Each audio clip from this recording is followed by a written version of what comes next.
The following dramatization is based on the book A Deadly Silence by Dena Kleiman, court documents, police reports, and published accounts.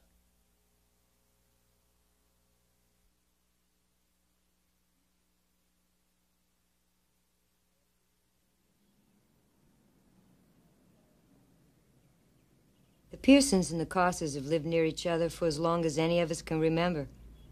We were real close in so many ways. Helped to raise each other's children. I never had much to say to him, really. We were very different.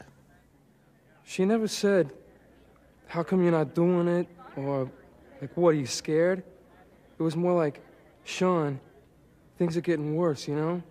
Are you gonna do it? Could you do it, like tonight? I felt like I was the only one who could help her. I'd tell Sean, someday you're gonna help someone and you're gonna get in trouble. Someday you won't know when to say no. If she'd told me, I wouldn't have believed her. But then I would have thought about it. I would have done something. I loved my father. He took us shopping and helped us when my mother was sick. If Mother Mary came down and told me he was doing that, I would say, Mother Mary, I do not believe you. A lot of people are sexually abused. They don't go out and kill anyone. Just the way he was with her. The way he touched her, the way he hit her. The way he'd get upset whenever she'd pay the attention to me. You know, it wasn't the way a father should be with his daughter. I believe my father's in hell, and he can still control my life.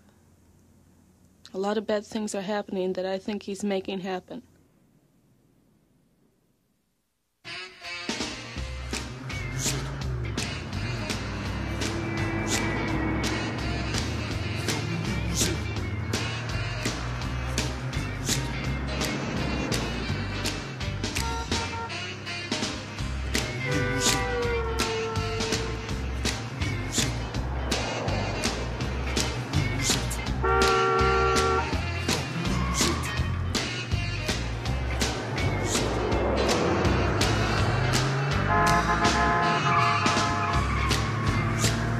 Sure it's a 56, right? Yeah, Dad, a 56 Chevy, and it is Sherry. I can't believe the guy only wants $3 grand for it. 283 V8. Man, those babies could haul.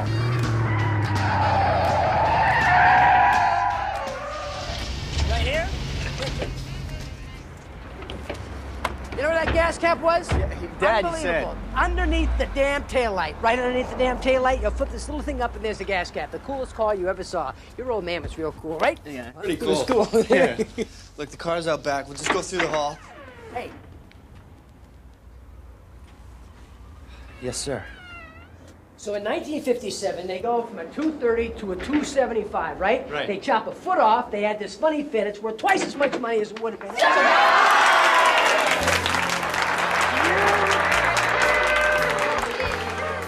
Happy birthday to you. Happy birthday, dear Jim. Happy birthday to you. Surprises, aren't you? We got you, though. You didn't guess, did you? No. Oh, happy birthday, son. Ma, I thought you were bowling. Oh, little Kathy planned it. But she's not feeling too good, Jim. She's fine. Where's my little peach? Come here, you. Happy birthday, Daddy. Oh, you. Where is your sister? Huh? She's over by the bed. Let's go see her. Come on. Hey, hey, hey, you. Come on. Come here. Come here. Ah, Marion. Happy birthday. Happy birthday. Tommy. Jim, give me a call about the car. How you doing, Dave? Happy birthday, Jimmy. Hey, Jimmy, 40 big ones. Big Mike. Happy birthday, Daddy.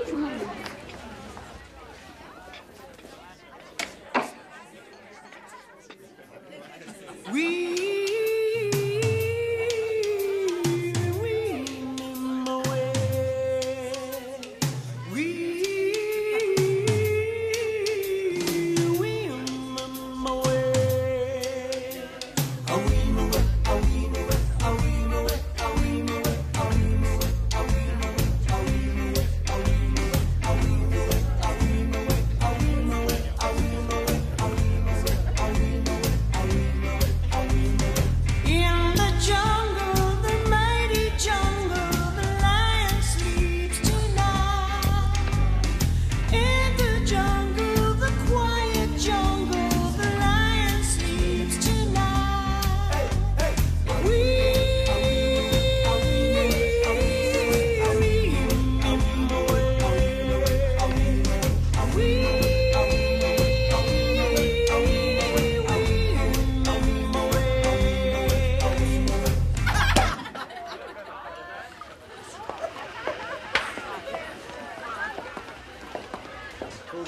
can't repay the loan until I get my tax refund.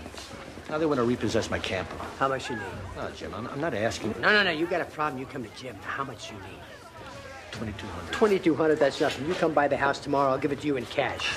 You know, don't you worry about it. You pay me back when you can. You're too generous, Jim. Ma, it's only money, and I got plenty of that. I mean, look at this. Ma, I made it to 40 years old. I got everything. A great family, a good job. You deserve it. Now I got more than that, Mom. I got friends. You just look around this room, Mom. There's not a man in this place who would not come to me if he was hurting. That's the important thing. If you don't have friends, you don't have anything. You know, I have no complaints. No complaints at all. Cheryl Pearson, get over here.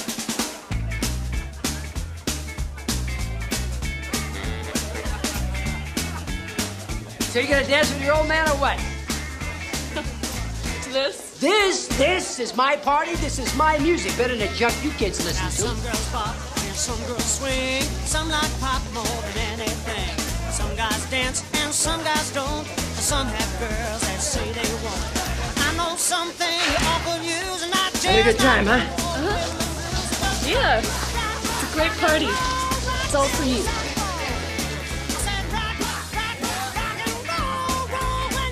One, two, three.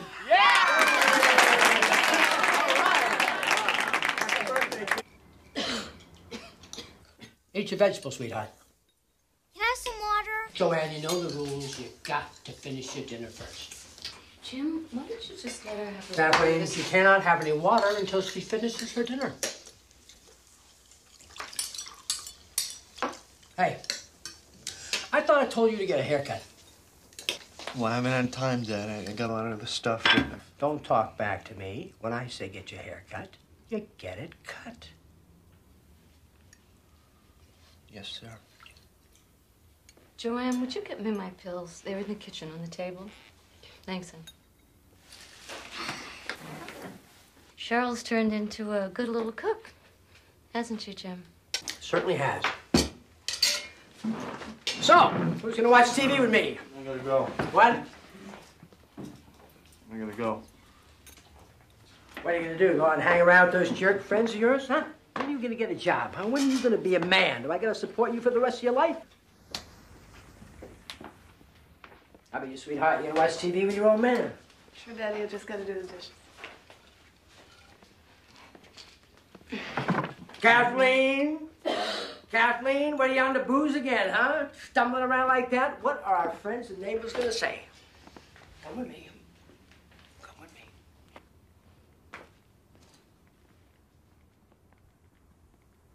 All right, now.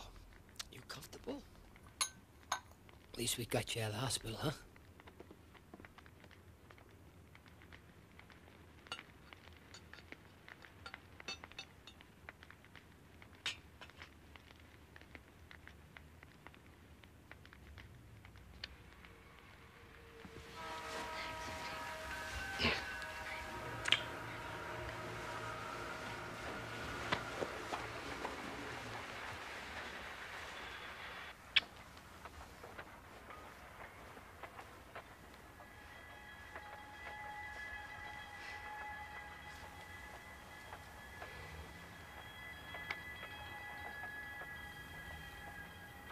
Cheryl, leave the dishes. The movie started. Just a minute. Come on. Lord, those who have died still live in your presence. And your saints rejoice in complete happiness. Listen to our prayers for Kathleen, your daughter who has passed from the light of this world. Let us bow our heads, please.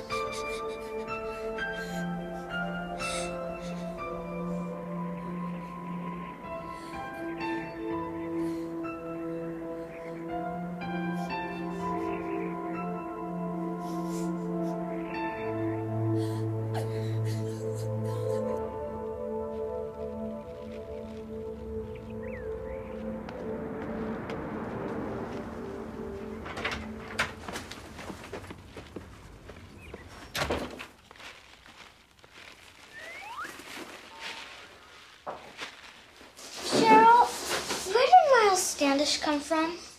England, I think. How'd he get to America? On the Mayflower, I guess. So he was a pilgrim too? I think he just helped him kill the Indians.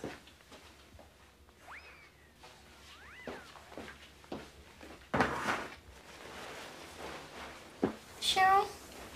What? How come Jimmy doesn't live here anymore? Because Dad got mad and said he had to leave. Why? I don't know, Joanne. Because he's got long hair. Because he wants to be a musician. Because he won't do as he's told. You know as well as I do. Come on. Dad will be home soon. Finish your homework. You know what? What? I'm glad that you're my sister. Yeah. Me too. I tell him 2 acres upstate New York. You can build on it. Get out of the city while you can. So gratefully he says, yeah, I can't believe it. $20,000. So can I go to a movie tonight with Rob? Please. What time you be back? Daddy, it's Friday. It's not school night. Yeah, I said what time. Well, we'll come home right after. Yeah, just make sure you do. So I can go? Yeah, I said you can go. Just watch out for that boy. Don't get knocked up. I got enough problems of my own.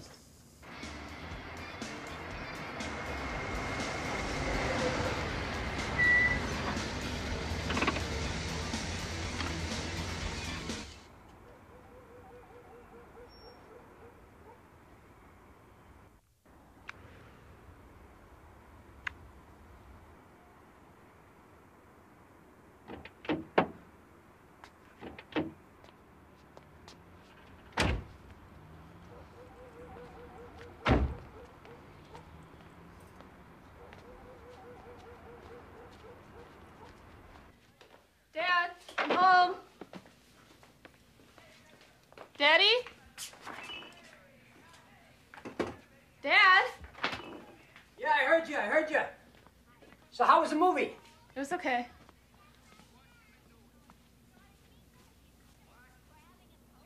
Joanne, you should be in bed. Nah, she was just watching TV with her old man, keeping him company, weren't you, Peach? You go to bed now. Night, Daddy. Night, Cheryl. Night, Rob. Night. Night, Cheryl.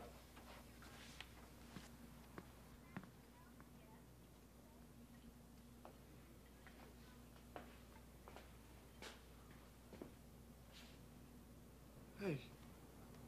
Hey, he's not mad at you. What's wrong? Nothing. Be real careful. You know, it's 6:10 in the morning, icy conditions, 28 degrees. People are banging to each other like it's like a bumper cars out there. So be real careful. Matter of fact, you might Sweetheart, want to take some rubber strips and you wake spray yet? around your car this morning because you're going to be spinning all the way up and down the hills. Be careful Hey. where traffic comes up in the air. Says Hey.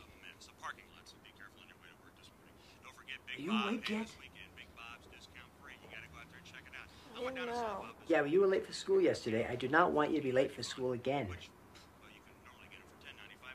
Now, don't fall back to sleep again. Okay. Okay. Okay.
It was 6:15 and I was getting up.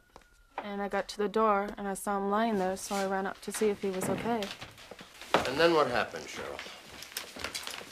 Well, he didn't talk or nothing. He just lay there. So I ran next door and screamed for help. And who came to help you? Big Mike. He ran out and said Dad must have slipped on the ice or something. Then he called the ambulance. Is my father gonna be okay? Didn't the officer tell you? Honey, your father is dead. Dead? My father's dead? Well, he had a cable TV business on the side, invested in real estate, bought and sold used cars. So that's where the money came from. What else? People seemed to like the guy. They felt sorry for him. He was strict with his kids, more so since his wife died last year.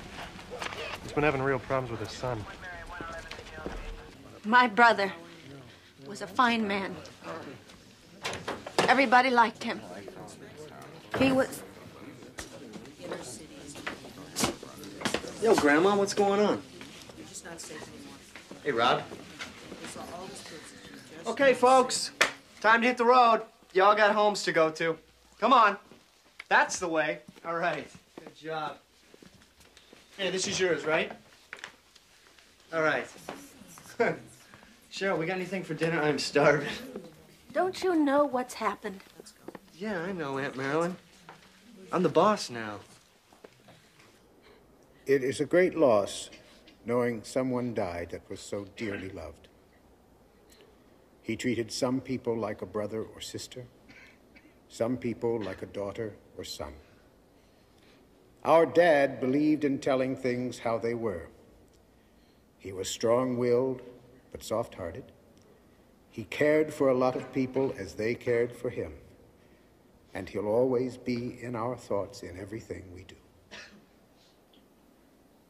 We truly believe he is lying with my mother now and is resting in peace away from all pain. He did a great job as a mother and father this past year, and we all knew he tried his hardest to comfort us through everything. He was our best friend, as well as our dad. We will miss him dearly, but now we have to take one day at a time and hope he will be proud. And we believe that one day we will see him again. Thank you, Cheryl, for these beautiful thoughts. The old man might be okay, that's all I'm saying. Why, you're wrong. You got a hard-working guy who's devoted to his kids, who's trying to make it as a single parent. Guy who collects expensive toys and loans money to anybody who asks him. Big man in a small neighborhood. But think about that house. The pieces don't fit. There's something missing. I don't see it. Look, his wife was sick for years before she passed away. But there's no girly magazines in the nightstand, no women's phone numbers in his book. He was 42 years old. He didn't have a girlfriend? I don't see it. You don't want to see it. You really think the son did it? Look, the kid has no money. His old man's taking him off the bank accounts. A week before Pearson gets blown away, he calls his lawyer to get little Jimmy's name off the will. That's motive. I know the kid's involved. I want to bring him in.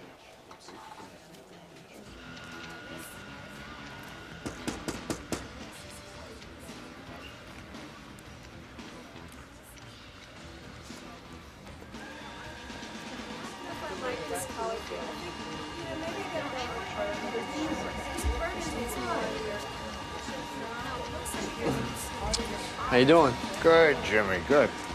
Gonna be a hairdresser, are you? My dad said to learn a trade, and I don't have to get mine cut. So what's happening? We've got something new on your dad's case. Oh, yeah? Yeah. I'd like to talk to you. What about? Oh, this isn't the greatest place. You mind coming down to headquarters? So, what'd you come up with? I know who one of the murderers is. Oh, yeah? Who? You. Get out of here. I got nothing to do Hey, with you're it. in it up to your neck. No way, man. Not me. That's not what I hear. Well, you're hearing wrong because it wasn't me. Jimmy, if it wasn't you, who else had a reason to kill your father? My sister, Cheryl.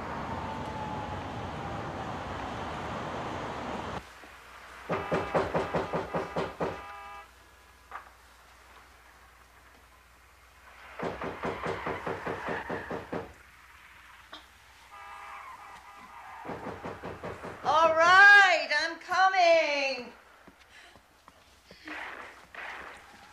Oh, it's 10 after midnight.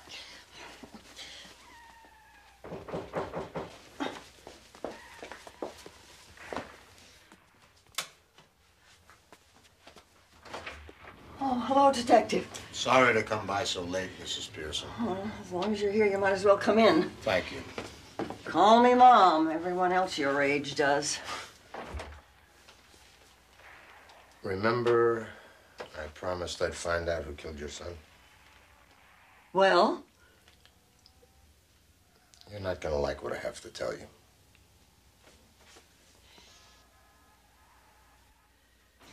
Do you understand your rights, Cheryl?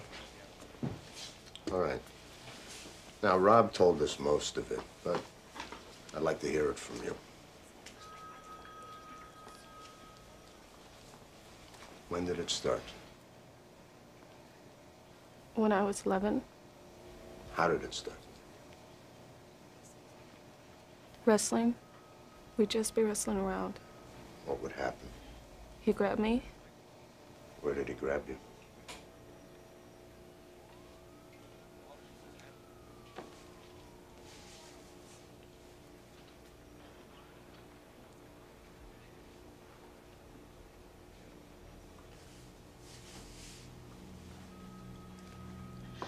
He was my father. He said if I told, he had a blanket. We watched TV. That's how it started. No one saw. Where was your mother? She was sick. And she'd be sleeping on the sofa. I go in his room and watch TV.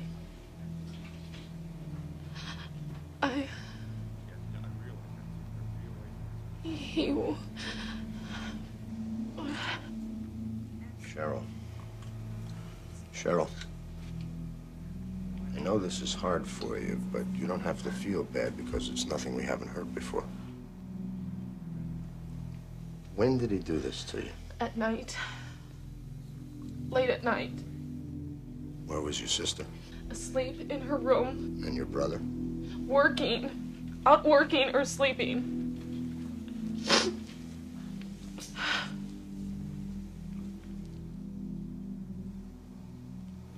Hey, Cheryl, I have to ask you this question. Did you ever have intercourse with your father?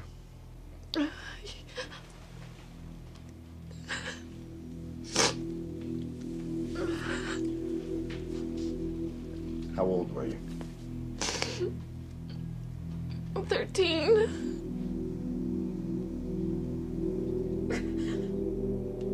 Couldn't you have told someone?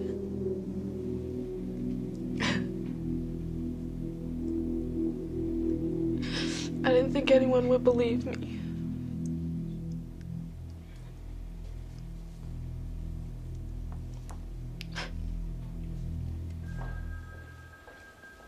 You ready to go on, Cheryl?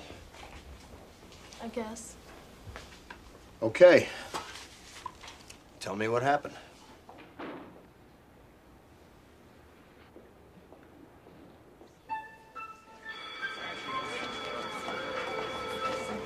Hi, Cheryl. Hi, Dena. Guess we really got creamed in basketball last night, huh? Cheryl, are you okay? I'm fine.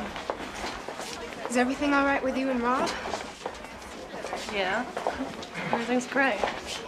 I gotta go. See you later. Okay, check out this part. You quoted Beverly Wallace as saying, I hired the guys who paid $4,000 to have my husband killed. Look at this. She wanted her husband dead because she was tired of his physical abuse and urging her to become a prostitute to raise money. Pretty gross. Who'd be crazy enough to do that? Who'd kill someone for money? I guess anybody would if the money was right. Oh, yeah? How much money would you do it for? $1,000?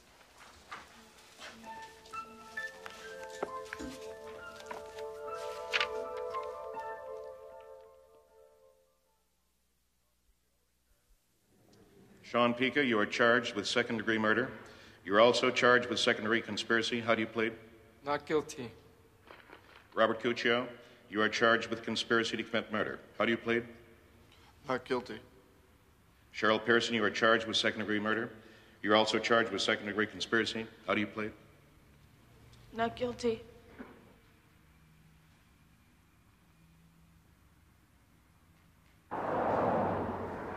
Cheryl Pearson is more of a victim here than a defendant.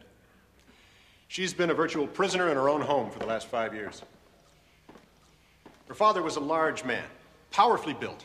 She's a 16-year-old girl. She did all the work around the house during her mother's illness and after her death. There was sexual intercourse with her father. And one of her major concerns became that it was beginning to happen with her 8-year-old sister. This is very hard. My son Sean is from a family of police officers. How will you pay the $100,000 bail? Mr. Ginelli, how am I going to find $50,000? We'll get the court to lower it. But how? And why would they do that anyway? She's pregnant. What? She says it's her father's baby. That should be enough to get her out. It was, a game at first, like fantasy. I never meant to kill him. But she kept coming back. Yeah, over and over. Sean, when you gonna do it? When, Sean? I didn't know why, but I could see she was hurting. And nobody else was gonna help her. And I said I would. Then you got the gun from your buddy? Yeah, I got it from Mike. Sean, I don't want you hanging out with Michael anymore. I don't know what he's up to, but I'm sure it's not too late. Mom, I promised Michael would help him. You and Dad are always going on about keeping commitments. Your dad wouldn't know a commitment if he fell over one. Yeah, I tell you, him and Carrie Ann are trying to buy a new house. Oh, well, good for them. At least I'll know what he's up to. Which is more than I can say for your stepfather. Mom, that wasn't your fault. Yeah, listen, I gotta go, okay? I won't be back late tonight, though, because I'm gonna get started on your new counters. Mom, you're gonna get some more sleep. You're working too hard. Well, somebody's got to support this family. Well, at least I've got you. Yeah. Goodbye, Mom. Bye, honey. Try them separately, Ed. The boy committed the murder. You've got his confession. But she hired him, Paul. She took $400 from the safe and paid him to kill her father. After 5 years of sexual abuse. For which there is no corroboration. The tests on the bedding will prove that. He had sex with her the night before the murder. When we get the sheets back from analysis... Then we'll see. The paternity test, when she has the abortion, that will prove abuse, even to you. Come on, Ed, give her a break. Like the break she gave her father? Please, Paul, you know damn well that abuse isn't the issue here. She paid to have her father murdered. I mean, if we don't throw the book at her, what are we saying to those other kids out there who are being abused? That it's okay to blow away your parents if they give you a rough time? A rough time? A rough time? He got her pregnant? He beat the hell out of her? You only have her word for that. Why didn't she call the cops? The child abuse hotline number is on page 1 of the phone book. Why did she have to kill him? Because she was afraid of him. And most of all, she was afraid he was starting on her younger sister. Who are you? I'm a doctor, Joanne. The kind of doctor who talks about feelings. Do you understand? I guess. In fact, I really came over to see you. There's something we have to tell you, and it's sort of hard to say. What is it? Well, we found out that Cheryl had something to do with your father's being killed. One of her reasons was because she says your father did something to her that fathers aren't supposed to do with their daughters. You know how Mama and Daddy said to tell them if someone touches you down there? No. No, it isn't true. Cheryl didn't kill my daddy. Joanne, honey. My daddy would never. Well, of course he My wouldn't. daddy loved us. Should I go to her? Or maybe you? You think we did the wrong thing? No, it's better that she hears about it now than from her friends at school. Give her a moment. Let her have some time.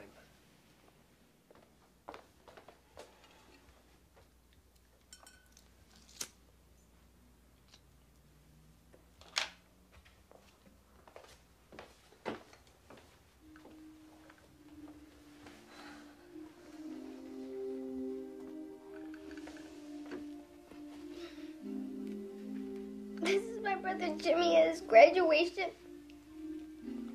And this is my sister Cheryl. And this is my grandma. And this is Aunt Marilyn.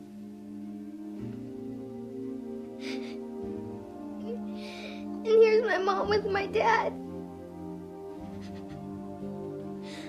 This is my family. See?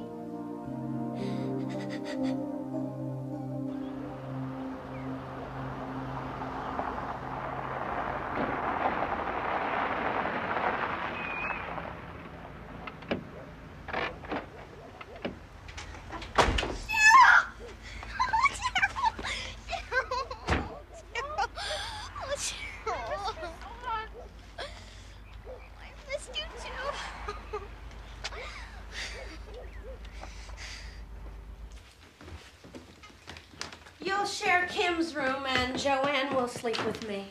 Okay. Can I go see Rob now? I don't think that's a good idea. Well, just for a little while. No. But I said no, and as long as you're in my house, you'll do as I say. My bosses are dead, Aunt Marilyn. And you're out on bail for murder, remember? Go put your things away. I don't want to hear another word about Rob.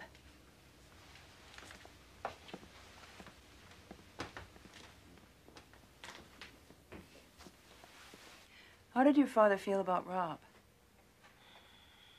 He put up with him. He didn't like me going with him. Rob come over and we all sort of sit there. Rob must care for you a lot. Yes, he does. We're getting engaged after I graduate.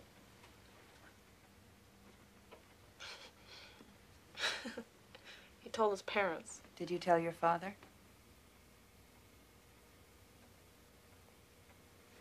No. Tell me more about you, Cheryl. What will you do when you leave school? I want a beauty shop, my own place. With like a dozen stations. And there'll be this part for kids. You know, with toys. And a merry-go-round horse. And maybe a rocket ship for the boys. You know, so the mothers can relax while they're getting all fixed up. That's a wonderful idea. I'm sure you do well. What else do you think about?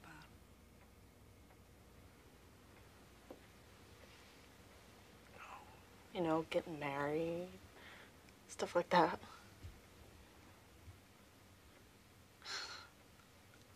I want this big wedding with all the bridesmaids in pink dresses and me in all in white with a veil down to the floor. And then after we'll have this mammoth party and with a band and everyone I know will be there. And then after the party, this big white limousine will come. You know, the real big kind, like a half block long or something, with a TV and a bar. And then we'll just get in and take off. Where will you go?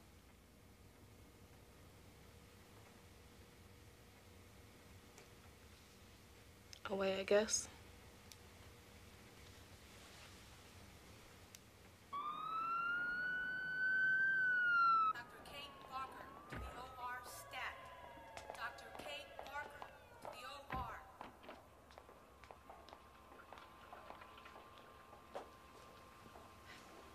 How are you feeling?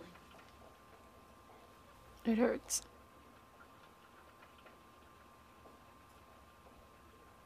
Am I gonna lose the baby?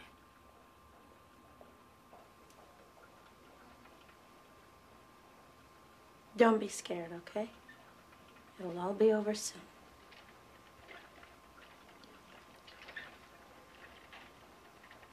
I'll be here when you come out.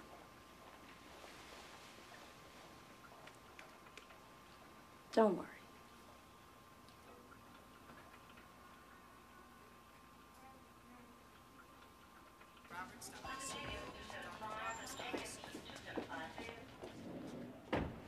She miscarried? She was bleeding some this morning. The doctor said she should rest. I was at social services all day. There's all this paperwork. I can't afford to support Cheryl and Joanne. I've got to get some money. You understand about the test they'll run on the fetus? We want to establish paternity. It won't be my brother's baby, I can tell you that. I hate this place. They brought Kathleen here when she first got sick. I used to watch my brother like a man possessed. He was so worried. Thank God she's not here today. Joanne's with a neighbor. I've got to go. The lab tests on the bedding and clothing were negative. Your client lied, Paul. Our father didn't have sex with anybody the night before he died. Not in that bed. Using the DNA probe, genetic markers were found in the fetal tissue that were not present in the mother or the alleged father.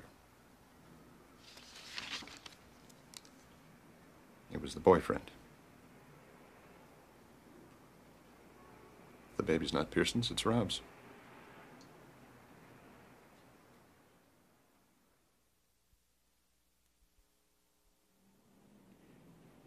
You bitch. How could you say your father got you pregnant? You're a liar and a murderer. You wouldn't believe you. How could I believe anything you say? Do you have any idea what you've done to this family? You've destroyed it. Everywhere I go, people point and whisper. Everywhere you go? What about me? Why did you murder my brother? Because she was pregnant, that's why. And that's all. Grandma. Well, it's true, isn't it? You were afraid to tell your father you were pregnant, so you paid someone to kill him. Yeah? Well, you know what? I wish I would have done it myself. Mr. Gianelli, may I get a statement? Sorry. Mr. Gianelli! Mr. Gianelli! It's a cold September day in Riverhead, Long Island. A day of interest to all the residents of Suffolk County because it marks the start of the pre-trial hearings of Cheryl Pearson and Sean Pica, both indicted by a grand jury for murder. No, Mr. Gianelli, I see no reason to separate the two cases. Kate. Ed, what's the deal? You changed to a guilty plea. We reduced the charge to manslaughter. 6 years for Sean, 2 for Cheryl. Well, I think No. that's Cheryl doesn't deserve jail. I'm holding out for a jury trial. Then, gentlemen, we have to decide right now whether to admit their confessions into evidence. Let's get on with it.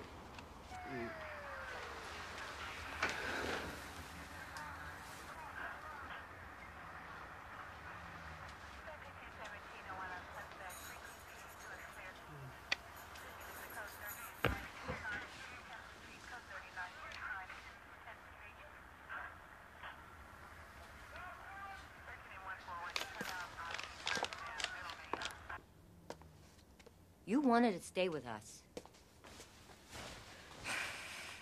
I can't have that sort of thing here, Cheryl. It's not right, and it's not fair. Look, I know none of this is easy for you, honey. But you gotta have some consideration for me and Mike. Can I go now? No, you can't go now. I want your promise. You and Rob are gonna stop this nonsense. What's the big deal? We're getting married. Well, you are not married yet. And you are my responsibility, Cheryl. Your mother would have a fit. You leave my mother out of this.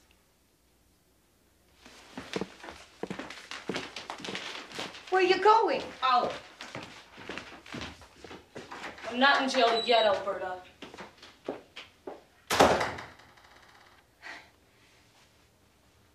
And Alberta keeps on about Mom. Everybody hates me. Except Rob. And me? Yeah, and you. You know, I just wish that I didn't have to keep talking about it.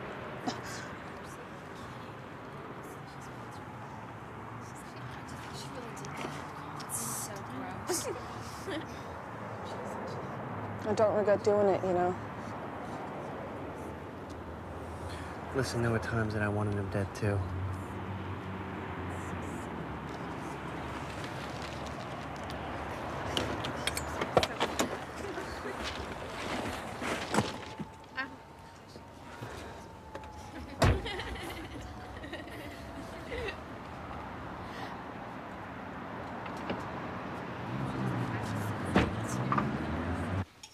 So, he'd come and watch you. Yeah. We did this cheer, you know, for the team. Okay. Hey, all you Newfield fans, stand up and clap your hands. Now that you've got the beat, this time move your feet.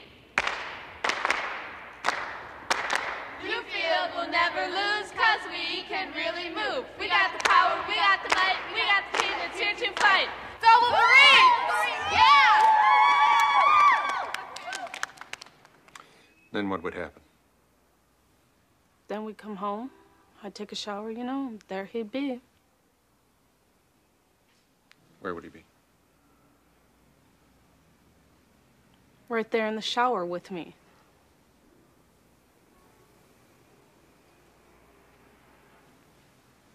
I believe she was sexually abused. The Cossers believe it. Even the cop who arrested her believes it, but we don't have any proof. And the thing that's going to hurt us the worst is Cheryl herself. How so? She is so cold. She's totally unremorseful. That coldness you're seeing is how she coped, Paul. She learned to push her feelings down so that she could handle the two lives she was leading. She was a schoolgirl by day, and she was literally her father's wife at night. She had to separate those two in her mind. It's how she survived. I don't have to tell you about incest. It's the best kept secret in America. These kids live in silence inside. They can't talk about it because there is a part of them that refuses to believe it's true. Like the family refuses to believe it's true, and the neighbors refuse to believe that it's true. Somebody must have seen something. I've known Cheryl since grade school. We're not close like we were. You know, people go in different directions. They make different friends. I got really Diana, why did you ask to see me? Well, everybody's saying that Cheryl's making up that stuff about her dad. I don't think she is. When her mom was in the hospital, I'd go over to her house after school, you know, just to help out. Her dad was weird, Mr. Gianelli. We'd be in her room talking, and he'd yell at her if she shut the door. He'd follow her around. And she wasn't allowed to go out by herself. She wasn't allowed to wear makeup or have any boyfriends. He was strict with her. Is that what you mean? It was more than that. He taped her phone conversations. If I called her, it was when she was at the Cossers. It was like he was jealous about her. But But you never saw any abuse. Yes, I did. Well, the results of it. What? It was on Valentine's Day a couple of years ago.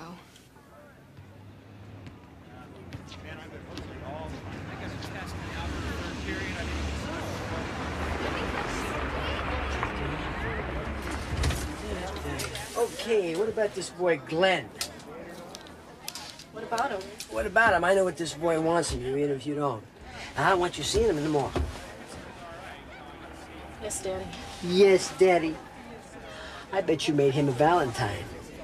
I bet you got him a Valentine so he'll see how hot you are for him. I didn't send him a card. Honest. I didn't send any cards at all.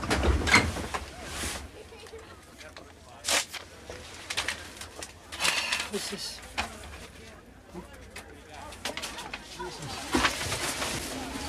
You are a lying bitch.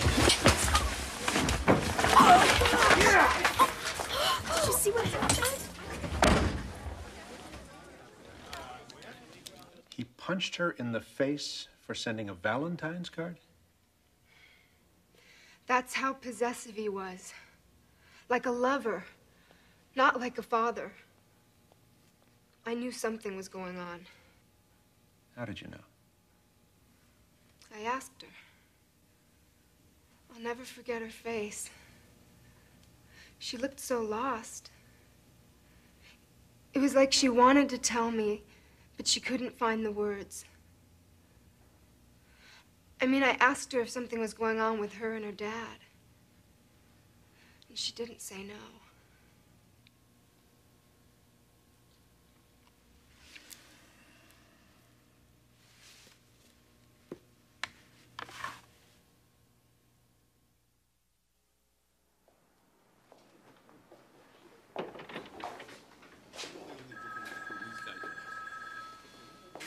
What's going on, Rob? Mr. Gianelli says It's that... just the deal my lawyer made with the prosecutor, baby, that's all. All right, I agreed to testify. They dropped the charge to criminal solicitation, all right? It doesn't mean anything. But you'll have to tell them. It's not like what happened is a big secret, Cheryl. I mean, Sean confessed. He already told them.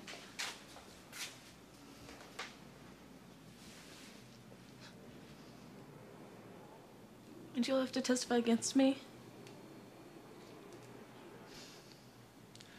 Look, first off, I'm 19, okay? I'm not a juvenile, okay? If they busted me for conspiracy, I could go away forever. Now that you changed your plea, they're sure to give you probation, baby. That's all. All right, you'll be out, home free. Hey, what good would I be to you if I was in jail the rest of my life, huh? Time to go.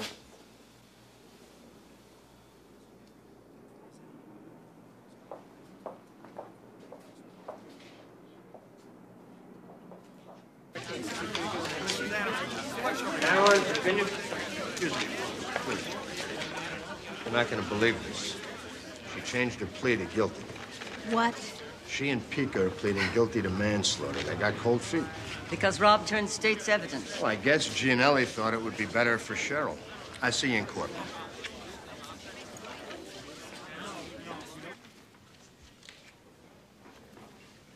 Thank you. You realize you're giving up trial by jury. Yes. Speak up, please. Yes. You are an eligible about her effect on the jury. I thought it was too risky. I don't blame him. And I'll consider the possibility of treating you as a youthful offender. If I sentence you, the maximum will be 6 years with a 2-year minimum.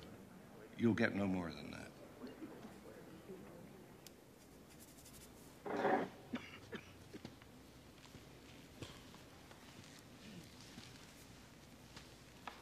Around November 1985, did you have a conversation with Sean Pica? Yes. In that conversation, did you ask him to kill your father? Yes. Why did you want him to kill your father?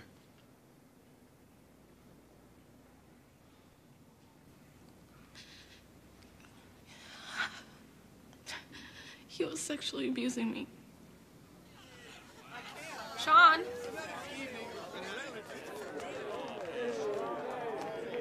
Yeah? What happened last night? I thought that you were gonna do... My mom had a bunch of stuff for me to do. I couldn't get out of the house. Please, Sean. I can't take much more of this. You're the only one that can help me. Okay.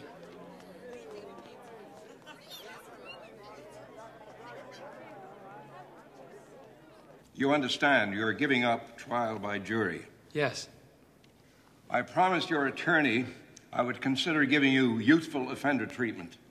The maximum sentence you would receive would be 25 years in jail, with a minimum of 8 1/3. Take a seat, Mr. Pico.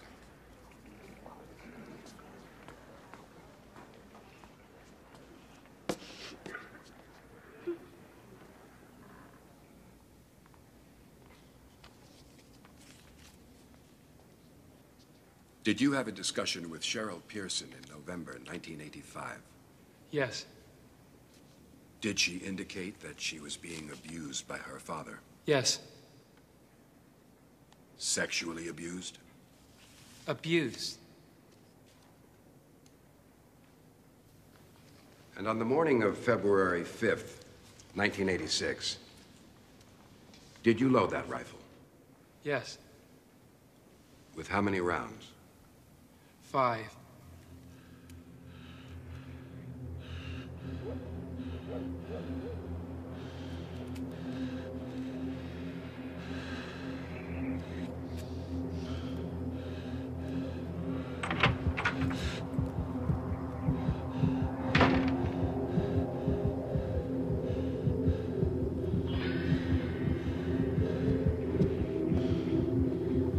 Did you shoot James Pearson in the back of the head? Yes. Did you then approach the body and shoot him some more? Yes.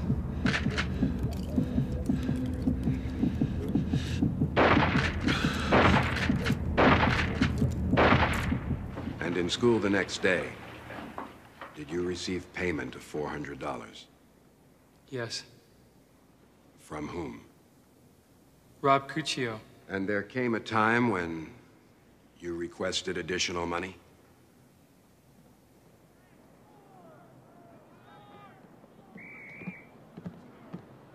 So, what'd you call about? Well, I did, you know. You guys still owe me $600 and the motorcycles. I don't have any money yet. Hey, give us a chance, Sean. She can't just walk out of there with 2 bikes. How about moving into your dad's rental house? My mom is driving me crazy. I would sure like to get a place on my own. Not yet. It's too risky. Hey, we have to wait till this blows over, okay? Okay, no problem. Are you okay? Yeah. Thanks, Sean. We gotta go.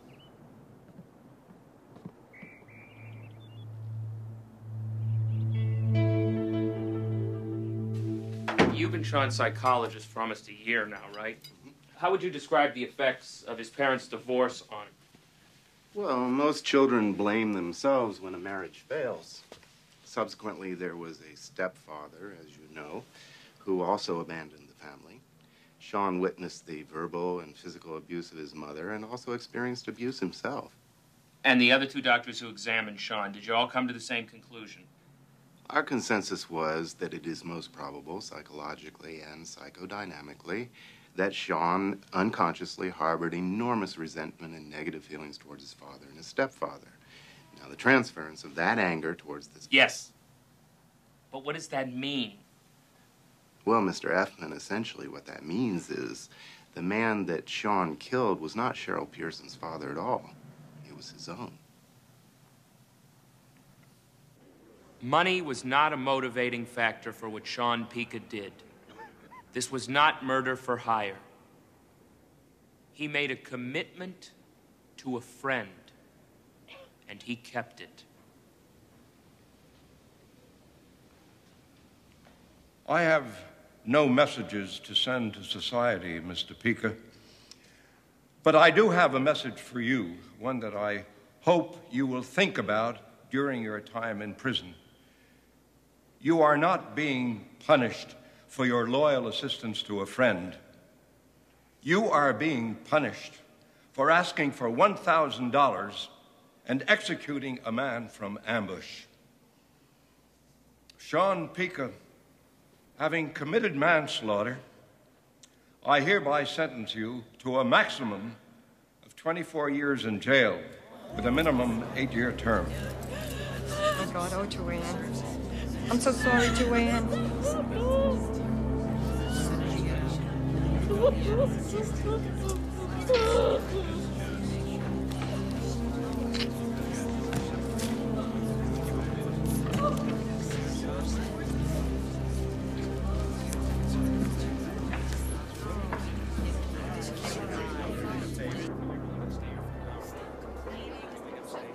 May 13th, 1987. Dear Judge Sherman, the reason I'm writing is to let you know how I feel, and so you know the truth and not lies. I was living at the house at the time, and I really didn't see anything. Sometimes we'd watch TV in my father's room, and sometimes we'd fall asleep on my father's bed, and he'd go lay on the couch. My sister often said my father was always laying all over me, but she's wrong, because I saw my sister always laying all over my father. And sometimes she'd say, "Oh, Dad, I love you." Start hugging him and fooling around with my father. My father would catch my sister in lies. My father knew she was a snake. But of course, my father can't speak for himself. If you think someone's making me say this, you're wrong. Because I'm sitting here on my lawn, by myself and writing how I feel. Sincerely, Joanne Pearson. Sure wish I could see you more often. When all this is over, you and Jimmy and me will get our own place, and then we can go out and we can have fun whenever we want, okay? Cheryl, why did you kill Daddy?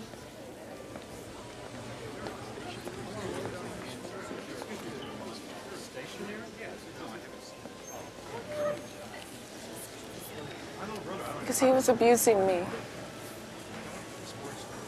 And I didn't want anything to happen to you. Joanne, why'd you write that letter, huh? Because I wanted to. Marilyn made you do it, didn't she? I know she did. She's brainwashing you. I wrote it myself. I wanted to. Don't you understand that I did it for you? To protect you? I did it because I love you. I didn't want anything to happen to you. I don't believe he was doing what you say. You tell lies to everyone. Daddy loved us. He was my father, too. Joanne. I hate you, Cheryl. I hate you! Joanne!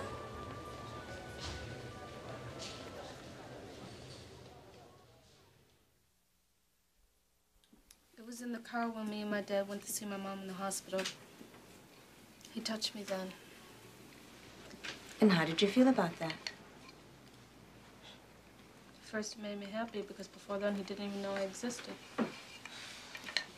Now, Cheryl, you said that sexual intercourse started when you were, let's see,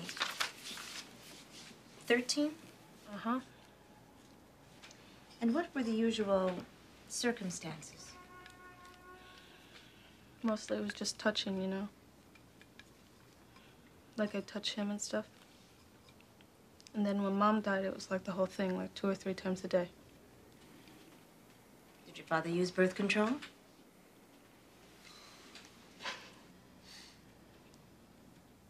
Well, he knew when it was safe and when it wasn't. And after you met Rob, your father continued the sexual intercourse?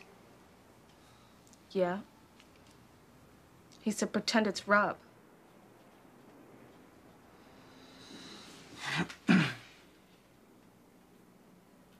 I hated it.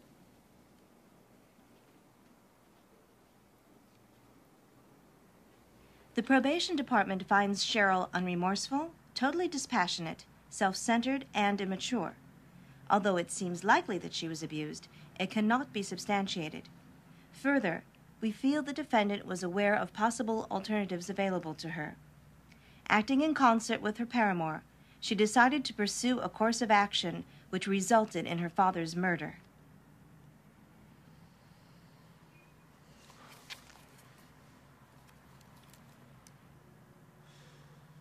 The witnesses will paint a vivid and realistic picture of the life Cheryl Pearson was living during the years before her father's death. Your Honor, the prosecution does not intend to contest the defendant's claimed incestuous relationship with her father. The only person who knows that happened for sure is the person who had her father killed. We will hear from the police department just how often incest is reported in Suffolk County. But why did she take someone's life? Why was her situation special? Why was it different from all the other incestuous situations? Why does she deserve probation? A mere pat on the head.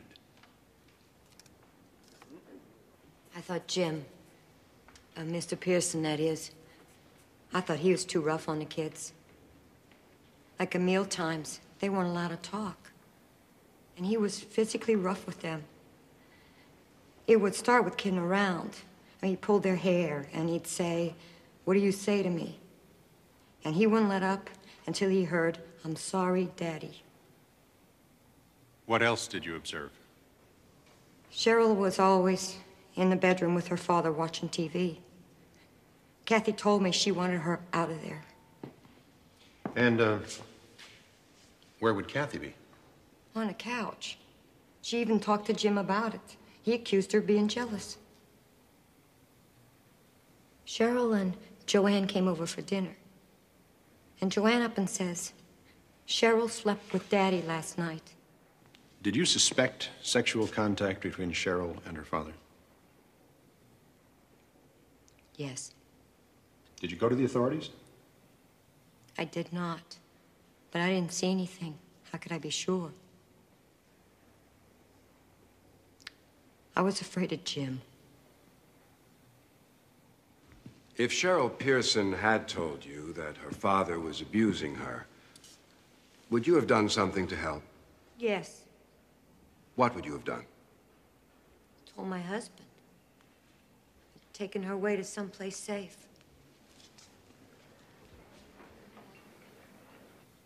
He was very crude.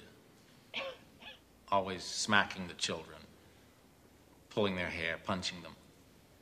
Are you against hitting kids? No, I'm not. Then, what upsets you about this kind of physical violence? I wouldn't want to be punched the way he punched his son. Mr. Kosser, how did Mr. Pearson act with Cheryl? He was always fondling her, rubbing her bottom. Did you ever consider contacting the authorities? I didn't feel that I had enough proof. I felt that I was the one with the evil mind.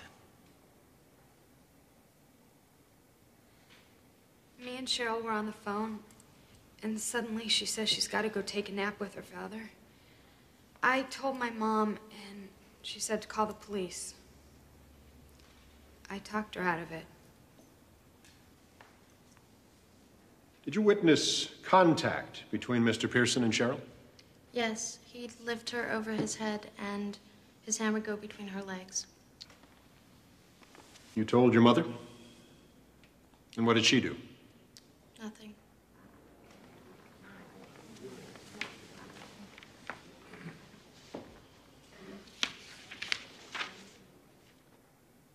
I went to the guidance counselor at school.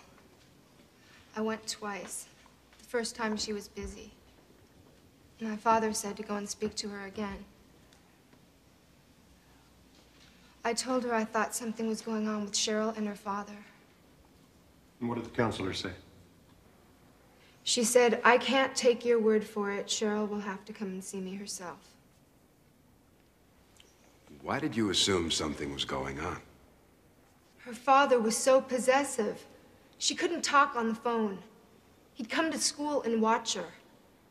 He bought her all this expensive jewelry. So, a father is concerned. Therefore, we know sex is going on?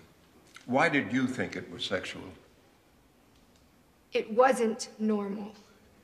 Of the many adults who have spoken here in this courtroom today, most suspected abuse, but you are the only person who took steps to help. I admire your courage, my dear.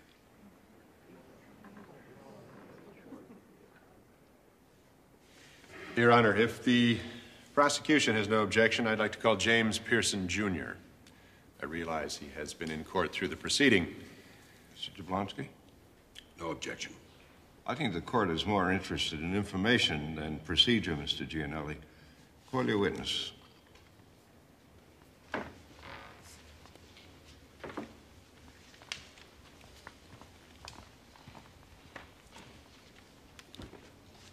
Please raise your right hand. You swear to tell the truth, the whole truth, nothing but the truth? I do. You are James Pearson, Jr.? Yes. Mr. Pearson, what was your physical relationship with your father? He hit me. I got hit. Did he ever show physical affection? The only time was when my mother passed away. I could never please him. What about your mother? Could you please her? Yes, by not upsetting my father. What was your response when Cheryl told you she wanted her father killed? I told her to hang in there. I had gone through the abuse, and she was going through it. Next it'd be Joanne's turn. What sort of abuse did you mean? Physical abuse. And what did she say? She said that she would take Joanne away. That she couldn't leave her behind. All right.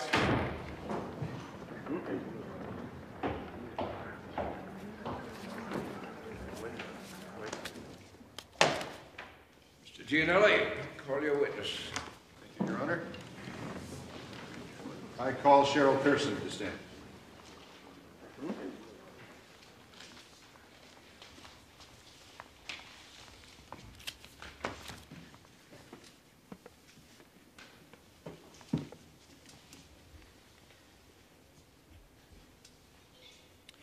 Cheryl, what is your earliest memory of your father? I'm on a black mini bike and he's teaching me how to ride. How old were you at that time? 9.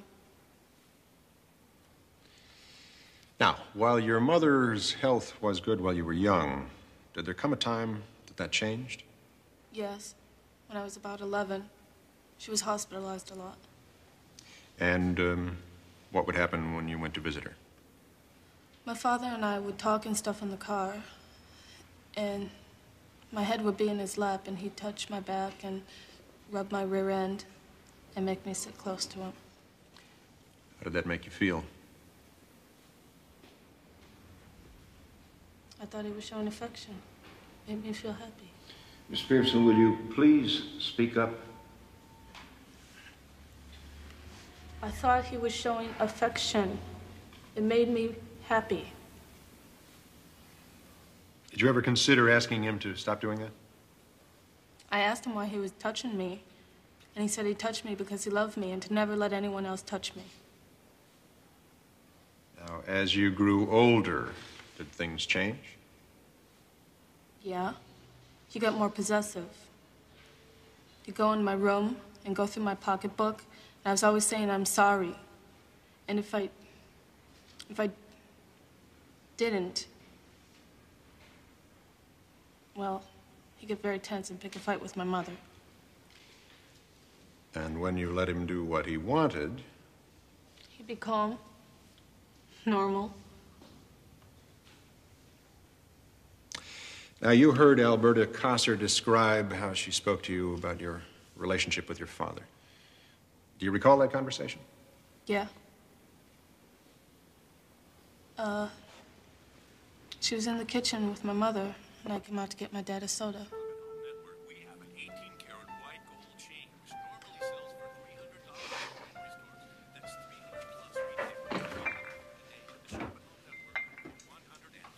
Cheryl, honey, you're too big to be watching TV with your dad every night. You should watch in your own room. Okay. I did watch TV in my room for a couple of days. He got real mean. What's the matter? I'm not good enough to watch TV with? Things got very tense in the house. So I went back. Cheryl. How did you deal with the sexual situations?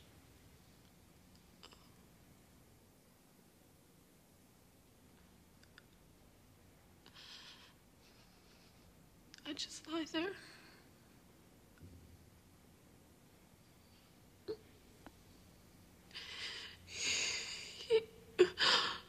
He breathed in my face. He just stared at me.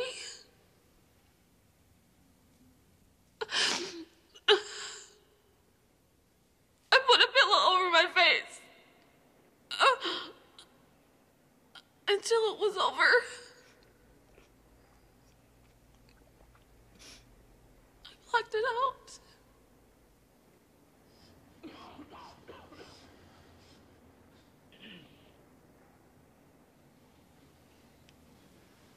Did your father's relationship with Joanne change after your mother died? Well, I met the cheerleading team at school, and I'd go to games, I'd come home and find her watching TV with him like I used to. And what did you do? Well, it made me mad. I'd tell her to go to bed, and then I'd go in his room. Cheryl, do you think your mother knew what was going on?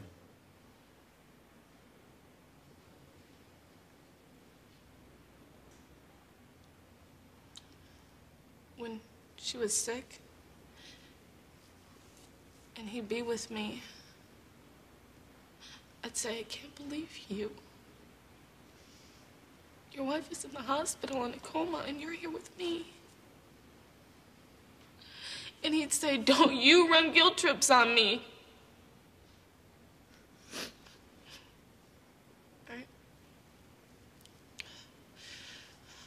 I figured if she was in heaven, she was probably watching.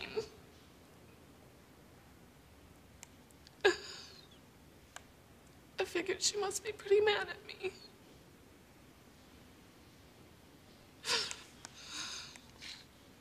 Mr. Gianelli, for the last week, we've listened to 17 witnesses. We've heard about the vulgarities, the gross and abusive conduct, the intimidation. We've heard from neighbors and psychiatrists. How much more do we have to listen to? Your Honor, it is my sense that neither the court nor the prosecution has yet accepted as fact the sexual abuse of my client by her father. I call William Everett to the stand.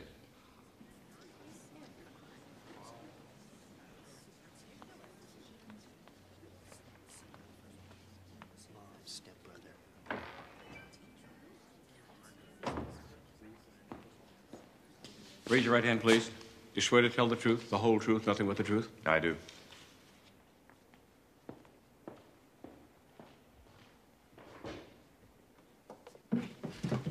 Mr. Everett, what was your relationship to the late Kathleen Pearson? Stepbrother. When was the last time you saw her? In 1982, at my father's funeral. On that occasion, did you have a conversation with Kathleen? I did.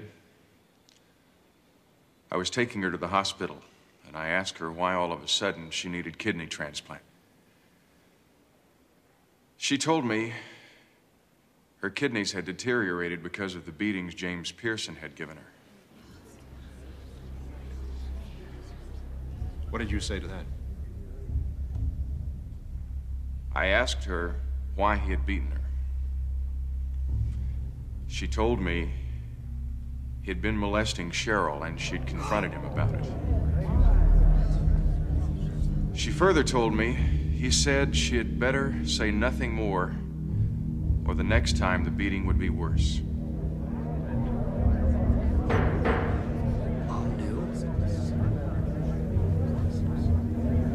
Thank you.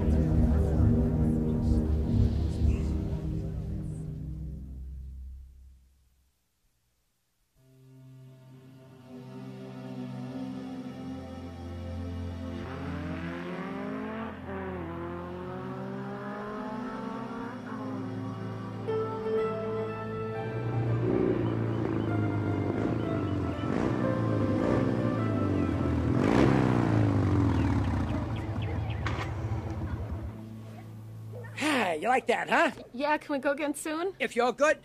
Oh, I love you, Daddy. I love you too. Some authorities maintain that the children of incestuous parents are taught to be seductive. It's their only way of getting positive reinforcement. So it's a learned behavior. Oh, yes. How did Cheryl's relationship with Rob Cuccio impact on the household? It increased James Pearson's fear of losing her. Every time she returned from a date with Rob, her father would insist on having sex. He might let them go to a movie together, then he'd follow and sit 2 rows behind them.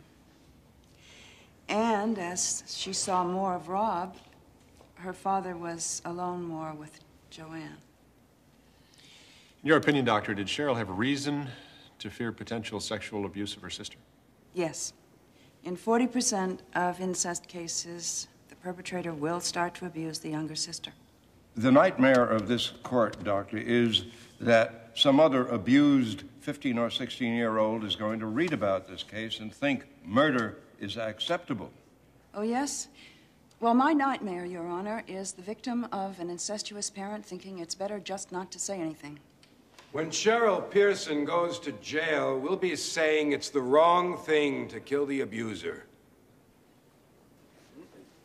Mr. Cuccio, Mr. why Cuccio, haven't you please. granted any interviews to the press? A statement for the press, Mr. Cuccio, anything. Hey, Rob, how does it feel to be testifying against your girlfriend? Rob. After Sean got out of the car, she told me who he was. She'd said she'd been talking to someone. I put 2 and 2 together. She'd been talking about what? About finding someone to kill her father. And what did you tell her? Told her it was crazy. No one in the 10th grade could do it. You said she should get a professional? Yes. Mr. Cuccio, did you and Cheryl discuss her getting her father's money? No, money was never an issue. Your father testified that you and Cheryl will probably be getting married. Yeah, I hope so. Have you told any lies here to help Cheryl? No. Well, I've told the truth.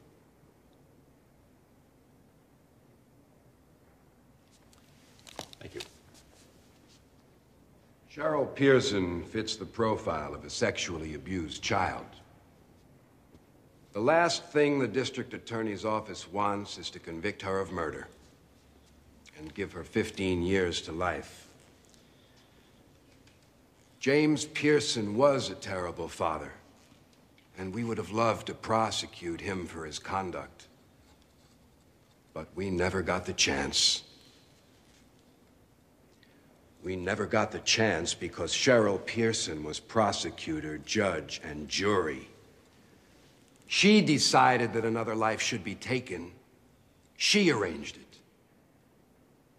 For her to be given probation will perpetuate that kind of conduct in others. And that is why we are asking the court to sentence her as an adult, pleading guilty to manslaughter. The message of this trial must be, if you take the law into your own hands, you will go to jail.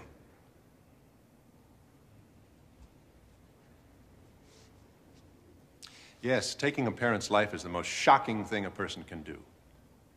But what about events leading up to the taking of that life? What if they're shocking? Cheryl Pearson's silence is terrible. So was that of her mother.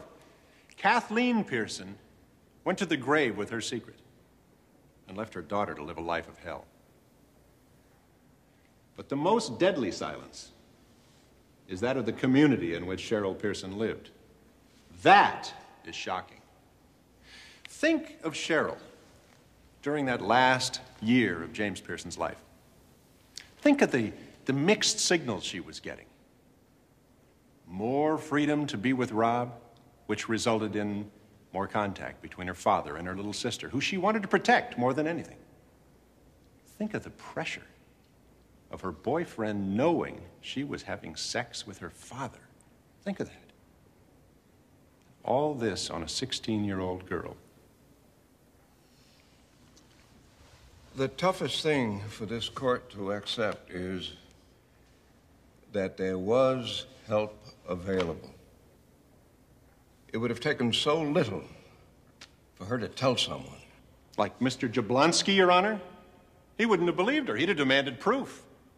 Sir, we've heard police department testimony that in 1987 there were 356 reported cases of incest in single-parent homes in this county.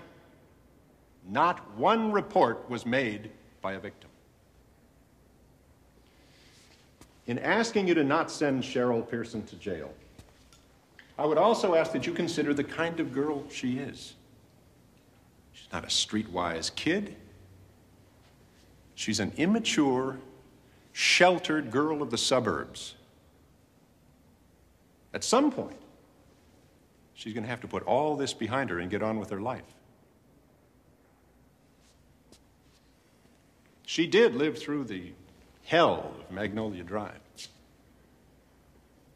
And I suppose she could learn to live through the hell of prison. But I'm asking the court to be merciful. I am an incest survivor who was silent for 35 years. Silent in words and action, but not silent in the rage that lived inside me.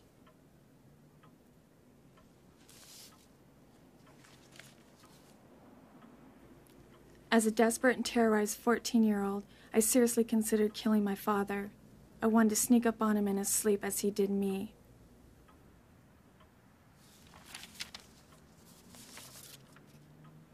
The real murderer is her father, who seduced, violated, and betrayed his child's trust. There was no place and no one for her to turn to.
No.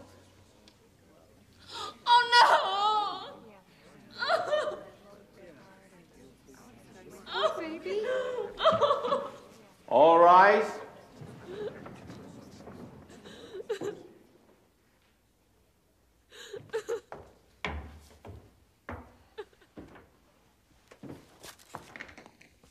Cheryl Pearson approach the bench?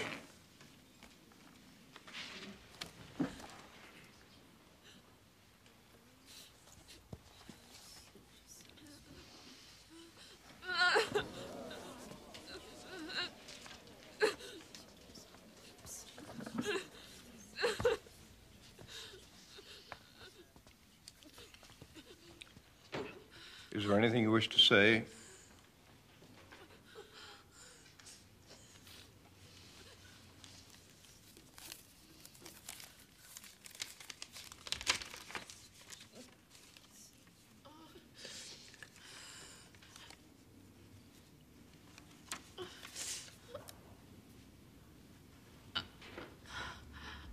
I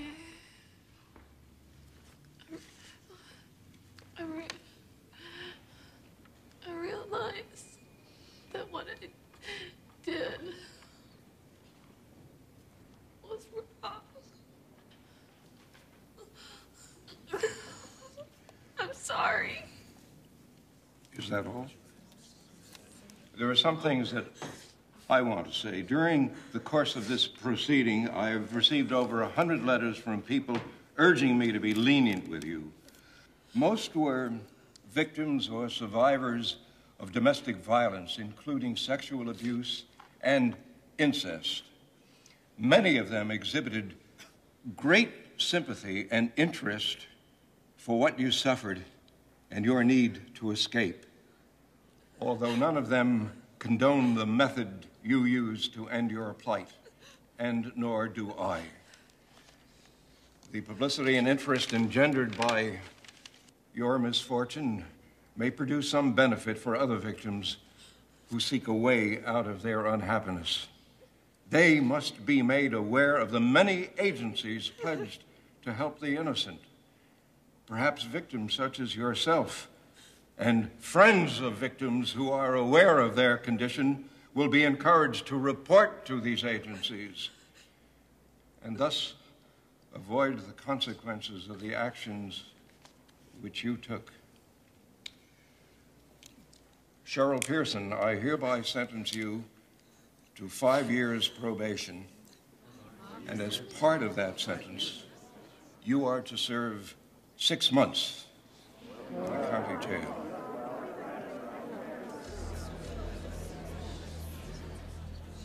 Mike!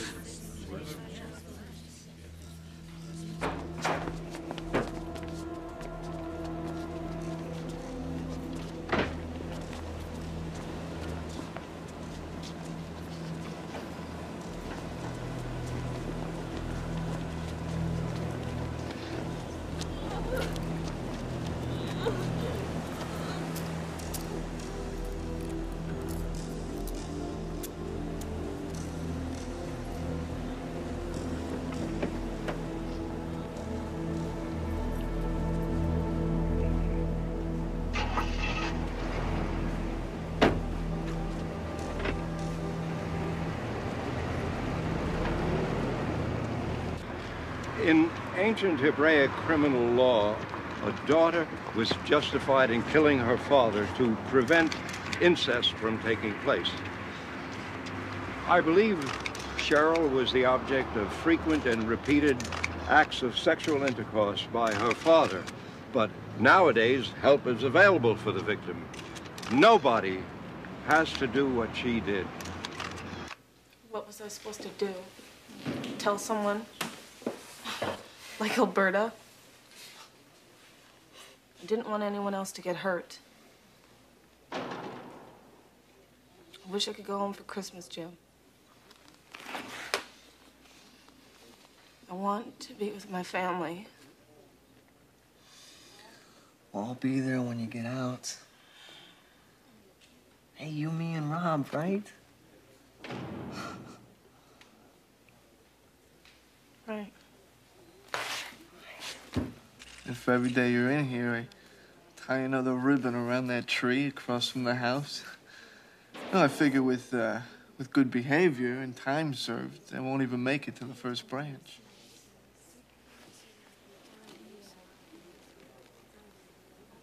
Are we gonna be all right? Baby, the only thing I want, the only thing I care about is for you to be free.